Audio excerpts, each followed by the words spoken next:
Amiche e amici, benvenuti a Qui c'è un quiz. Naturalmente con noi c'è il campione in carica, Agostino Paiusco. Buonasera, ciao Gaetano, grazie. Sì, Agostino. Bene, un po' nervosetto, ti vedo un pochettino. sì. Vuoi salutare qualcuno a casa? Devo salutare la mia mamma, Margherita. Che bello. Ciao, Ciao Margherita, la mamma di Agostino. Sì, mamma, mi sono sempre chiesto in realtà se è o non è la mia vera mamma, perché?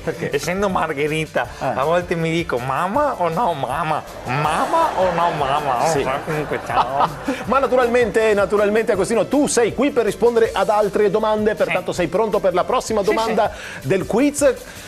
È una domanda sulla tecnologia. Aia, non ti sei preparato molto sull'argomento? Non sono molto avvezzo agli strumenti tecnologici e loro utilizzo. Però questa è una domanda, io credo, molto facile. Molti da casa sapranno rispondere, sono quasi certo saprai rispondere anche tu. E quindi la domanda è la seguente, Agostino. Cosa significa taggare?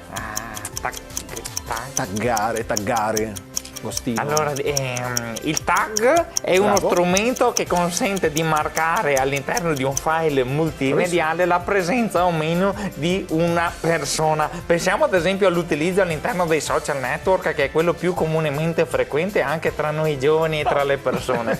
Il tag ti permette di identificare la presenza di amici in video o foto, ma soprattutto è uno strumento di autotutela, in modo che tu arbitrariamente puoi stabilire se apparire o non apparire per motivi di privacy all'interno di foto o video presente nei social network. Pensiamo solo che magari se io c'è una foto che mi va bene di farmi mostrare, allora mi faccio taggare, se non mi va bene di farmi mostrare, mi mando taggare. No!